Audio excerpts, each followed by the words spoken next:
We जो फेरी table show में आए थे, ये उसका पार्ट 2 है। अगर आपने पार्ट 1 नहीं देखा तो ज़रूर देखना। उसमें वी ने बताया था कि उसने ये सपना कब देखा और जब उन्होंने घर वालों को इसके बारे में बताया तो उनका रिएक्शन क्या था। चलो आगे शुरू करते हैं। होस्ट पूछता है, तो आपको बिग हिट के बारे में कब पता चला? वी, जब मैं डांस एकेडमी में था तो वहाँ निजी ऑडिशन हो रहे थे।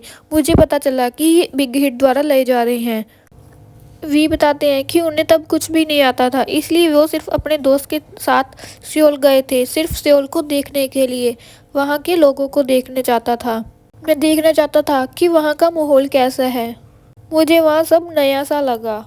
वी कहते हैं, आपको पता है उस टाइम हालात कैसे थे? सियोल के लोग सफल लोग लगते थे। मैं बस उन्हीं सफल लोगों को देखना चाहता था। और जब ऑडिशन खत्म हो गया, उनके एक कर्मचारी ने मुझसे पूछा, क्या हमने तुम्हारा ऑडिशन लिया था? मैं तो बस देखने आया था, लेकिन उन्होंने कहा कि वो मुझे देखना चाहते हैं, इसलिए मैंने ऑडिशन दिया। होस्ट कहता है, ये तो पागलपन है। या कितने सारे लोग आ चुके हैं, वो अक्सर किसी दोस्त के पीछे ऑडिशन देने पहुंच जाते हैं। वी कहते हैं, मैं बस देखना चाहता था। होस्ट, लेकिन आपको वहाँ काम मिल गया। क्या उन्होंने आपको सियोल आने के लिए कहा? वी, हाँ, उन्होंने मुझे सियोल आने के लिए कहा था। ऑडिशन के बाद कंपनी ने इसकी समीक्षा की और पता चला कि मैं पास हो गया हूँ। होस्ट, तो आपने ऑडिशन में क्या किया था? क्या आपने कोई फ़ोटो ली थी तब?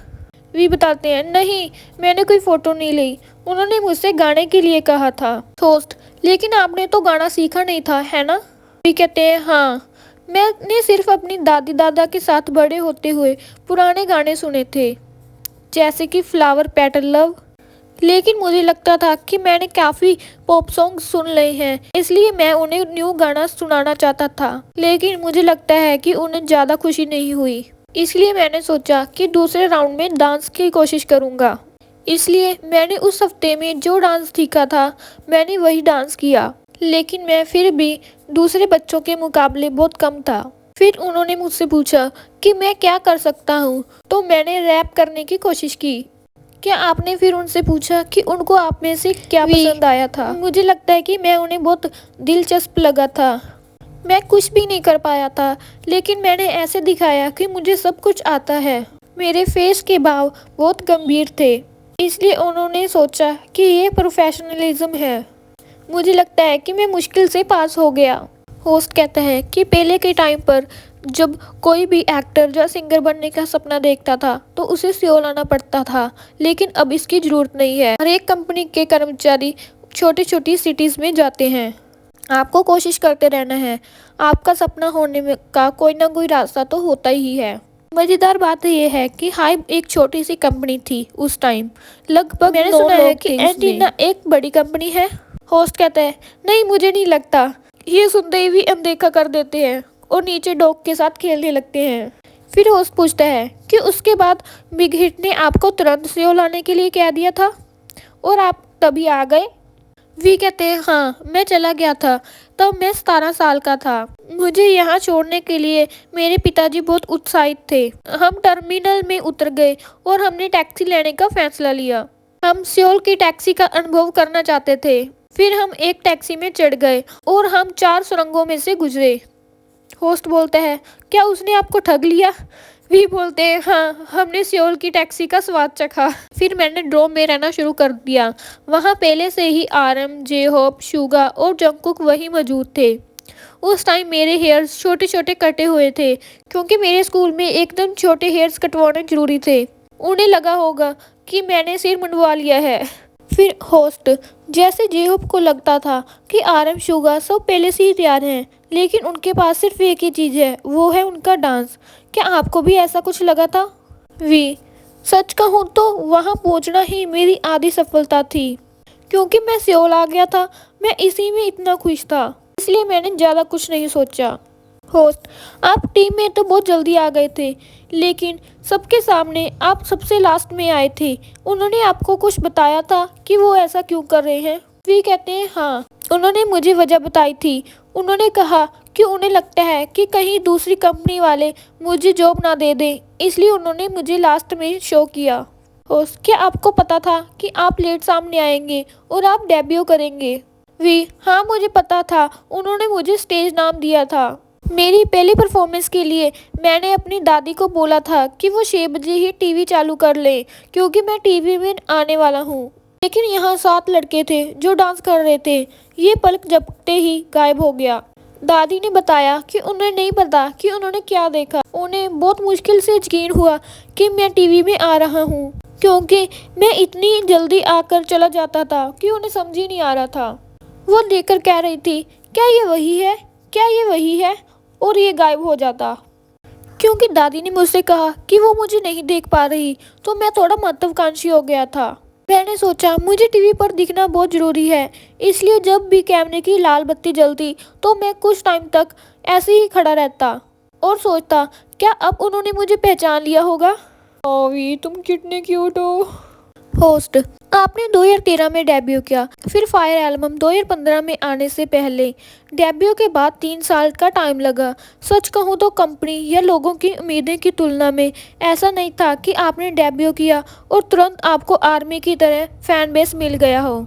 आपको याद है जब आप पहली बार आर्मी से मिले तो आपने उनके साथ फोटो ली थी। कहते हैं हाँ, मुझे लगता है कि हमारी पहली फैन मीटिंग में 25 या 30 लोग थे। हम इसी में खुश थे कि ये मेंबर की संख्या से ज़्यादा लोग आए हैं। वो इतनी दूर से हमें देखने आए हैं। हम सभी इमोशनल हो गए थे। होस्ट, फायर आने में 3 साल का समय लगा और फायर आने के बाद लगभग हालात बिगड़ गए थे। वी हैरान होकर पूछते हैं, क्या हुआ था। फायर के बाद विदेशों में विस्तार हुआ, जापान में नंबर 1 स्थान हासिल किया। वी कहते हैं हाँ, उन्हें लगता है ये डीएनए के साथ हुआ था। फिर होस्ट कहते हैं कि आपकी आर्मी इतनी अद्भुत है। वी कहते हैं हाँ, उनके जुनून और एनर्जी ने हमें मशहूर बनाने में बहुत मदद की। सच कहूँ तो हमने अपने काम में कुछ नहीं बदला, हम बस अपना काम करते हैं और आर्मी ने हमारे लिए बहुत प्रचार किया। होस्ट कहता है ऐसे ही यूट्यूब पर काम करने से भी आपको बहुत विस्तार मिला। क्या आपको ऐसा होने की उम्मीद थी कि यूट्यूब से कुछ होगा। वी कहते हैं उस टाइम रन बीटीएस ही था। सच कहूँ तो हमने अपनी तरफ से पूरी कोशिश की। उस टाइम टीवी शो पर बहुत मशहूर लोगों को ही बुलाया जाता था, इसलिए हमारे पास सिर्फ यूट्यूब ही था। हम बस खुद को दिखाने के लिए एक जरिया चाहते थे। होस्ट, क्या ये बहुत बढ़िया था कि आपको ऐसा लगा कि हमने शुरुआत बहुत अच्छी की है। वी, सच कहूँ तो उस शूट ने मुझे बहुत खुशी दी। होस्ट, क्योंकि आपको शूट दौरान खाने के लिए मिलता था। वी कहते हैं हाँ, हमने खूब खाना खाया।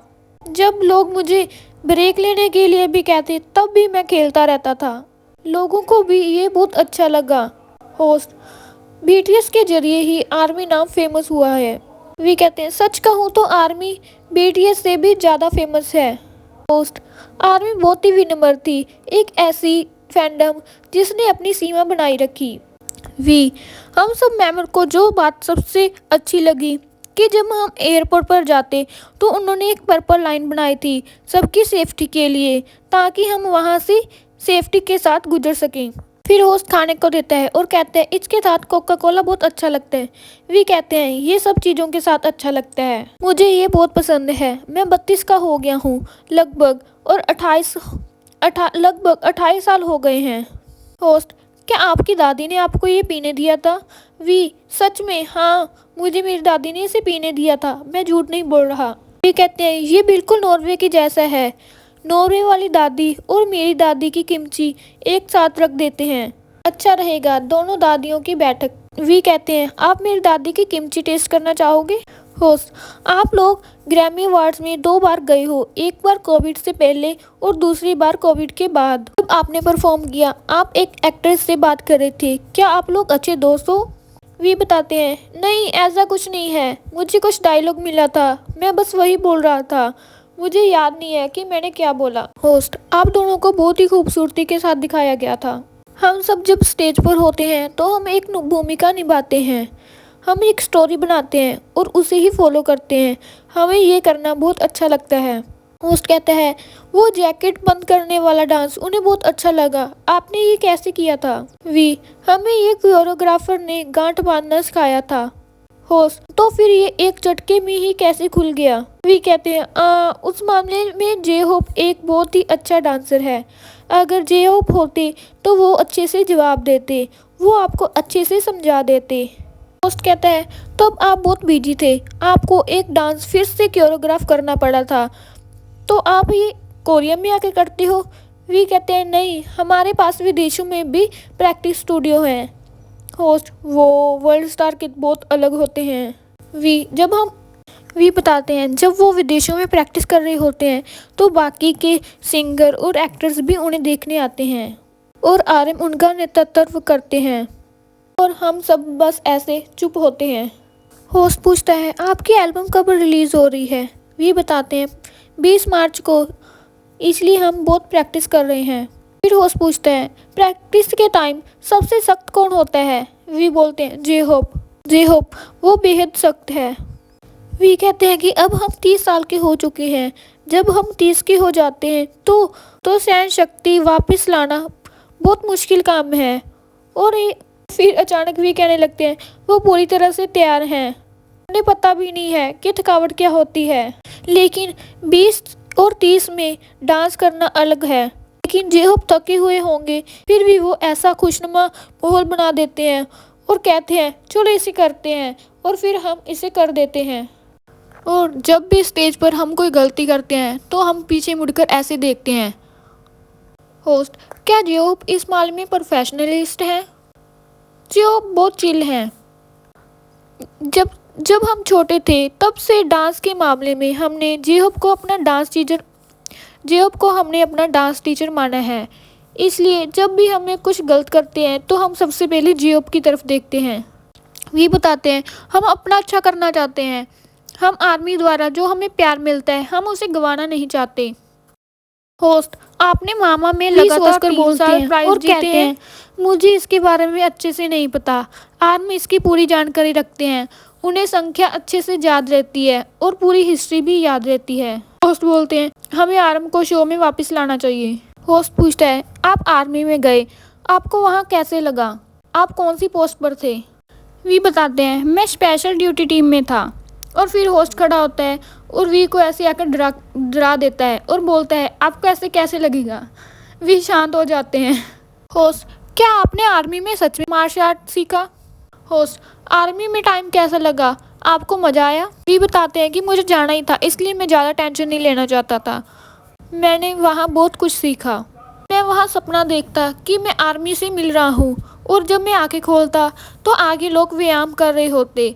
यही बहुत दुख की बात कि हम आर्मी से नहीं मिल पा रहे थे। हमने वहाँ काफ़ी बॉडी बना ली थी। ये कहते हैं हाँ मैंने वहाँ बहुत एक्सरसाइज की, और हम मेंबर्स से काफ़ी टाइम तक मिले नहीं थे। और जब मेंबर्स ने मुझे देखा तो मुझे बोले क्या तुम रिटायर हो रही हो। अब मैंने अपना वेट कम कर लिया है।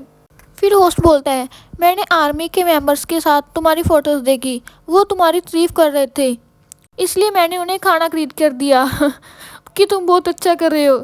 होस्ट पूछता है तो आपने तैयारी कब शुरू की इस एल्बम की। आर्मी से आने के बाद ही हम अमेरिका चले गए, हमने इसमें 14 सॉन्ग तैयार किए हैं। होस्ट कहता है मुझे लगता है मैं भी अब आर्मी बन गया हूँ। होस्ट बोलता है क्या तुम कुछ और एल्बम के बारे में बताना चाहते हो। वी बोलते हैं नहीं, और होस्ट हंसने लग जाता है। फिर वी बोलते हैं इस एल्बम में जेहोप बहुत अच्छा है, सच में मैं बुरे को बुरा बोलता हूँ और अच्छे को अच्छा, इसमें जेहोप ने सच में बहुत अच्छा काम किया है। फिर वी एक पेड़ की तरफ देखते हुए बोलते हैं ये कौन सा पेड़ है, क्या ये पाइनएप्पल है। होस्ट नहीं, ये एक ग्रास पेड़ है। वी बोलते हैं मुझे नहीं पता था कि पेड़ों की देखभाल करना इतना मुश्किल काम है। और होस्ट उनसे कहता है जो लिविंग रूम में तुम्हारे पेड़ है वो जल्दी मर जाएगा। और वी शांत होकर सोचने लग जाते हैं। वी बताते हैं कि जब वो 20 साल के थे तब उन्हें टेंशन रहती थी अकेले रहने में, इसलिए वो अपने दोस्तों को अपने साथ रखते थे, लेकिन अब कोई भी उनके पास ना आए, क्योंकि अब पेड़ों के साथ रहने पर उन्हें अकेला फील नहीं होता। और फिर वी बताते हैं कि आजकल उन्हें रेस्टोरेंट में जाकर खाना खाना बहुत अच्छा लगता है। वो कभी कभी अकेले जाते हैं और कभी कभी मेंबर्स के साथ जाते हैं। फिर वो खाना खाते बोलते हैं कि आपको वो किमची का बर्तन मुझे वापस देना होगा, हमारे पास किमची के और बर्तन नहीं हैं। होस्ट हंसने लग जाता है और बताता है हाँ मैं आपको दे दूँगा, क्या आपको पता है कि इसमें फल डालकर देने पड़ते हैं। वी हंसने लगते हैं।